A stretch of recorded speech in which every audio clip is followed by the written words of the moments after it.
The trial of the Antonescu group took place within a specific historical context, with Soviet troops present on Romanian territory, and during the rise of the Moscow-backed communists, Ion Antonescu was tried for war crimes and executed.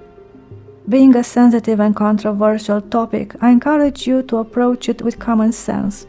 I will not be expressing any personal opinions. The purpose of this video is purely to present historical information as objectively as possible. After August 23, 1944, Romania began a dramatic shift that would lead to the rise of a communist regime. Marshal Ion Antonescu, arrested and handed over to the Soviets, endured 2 years of harsh interrogations. In 1946, he was brought back to Romania to stand trial. Branded a war criminal, Antonescu faced multiple charges, including treason.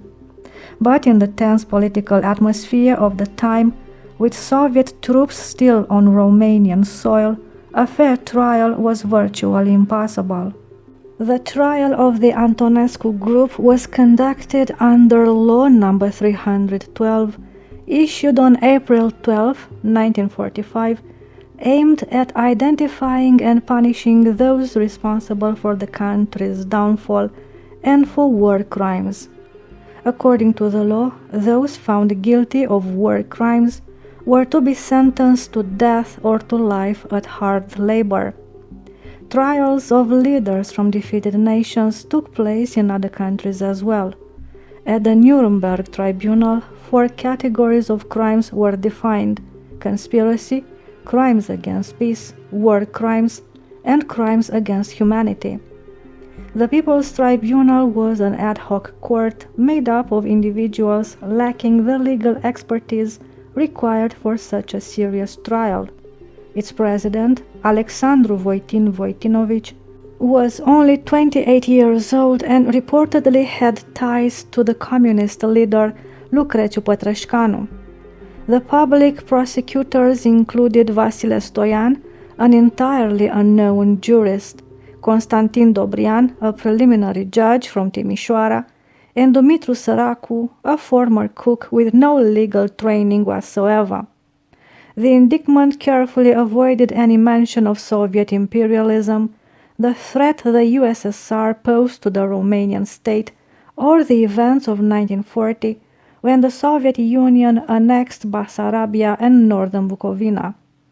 Also absent was any reference to the Ribbentrop-Molotov Pact of August 23, 1939, an agreement in which the Soviet Union and Nazi Germany divided Eastern Europe into spheres of influence.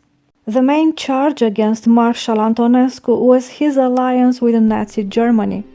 The People's Tribunal held that the accused were responsible for the country's downfall and for war crimes, having betrayed the interests of the Romanian people by aligning the country with the fascist and Nazi enemy. During the interrogation on May 6, Ion Antonescu responded to this accusation: "I had no other choice. Romania was completely isolated. Every foreign minister I approached refused to offer any support, stating that, given the international circumstances at the time, they could not provide any assistance to Romania."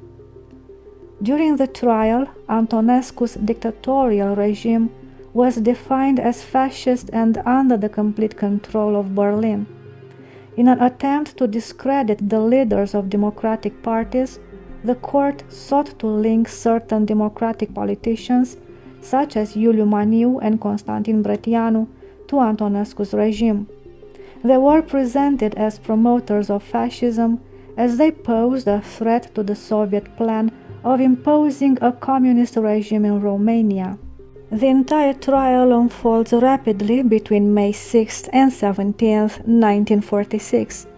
The People's Tribunal hands down 13 death sentences, 3 of which are commuted to life at hard labor, while 6 defendants are sentenced in absentia. Interestingly, among those sentenced to death in absentia is Horia Sima, the leader of the Iron Guard. Ion Antonescu is among those sentenced to death, and his sentence is not commuted. Alongside him, Mihai Antonescu, Gheorghe Alexianu, and Constantin Vasiliu will be executed at Jilava on June 1st. Ion Antonescu's final wish was to be executed by soldiers, not by prison guards, but this request was denied. According to the official report, after the order to fire was given and carried out, Ion Antonescu saluted by raising his hat with his right hand, then he fell. However, Ion Antonescu was not killed by the first shots. He rose up on his elbow and said, "You didn't shoot me, gentlemen. Fire." The head of the guards approached him and shot him in the head with a pistol. A doctor's examination revealed that Antonescu was still alive. After firing a few more shots at Vasiliu, the head guard fired 3 more shots into Antonescu's chest, and he was declared dead. The exact burial place of Marshal Ion Antonescu remains a secret. Efforts were made to hide its location in order to prevent the grave from becoming a site of pilgrimage. Thus, the trial of the Antonescu group forms part of the larger process Europe underwent after 1945, and it also fits within the broader context of Romania's transformation after August 23, 1944. The elimination of Ion Antonescu was absolutely necessary for the establishment of a communist regime in Romania.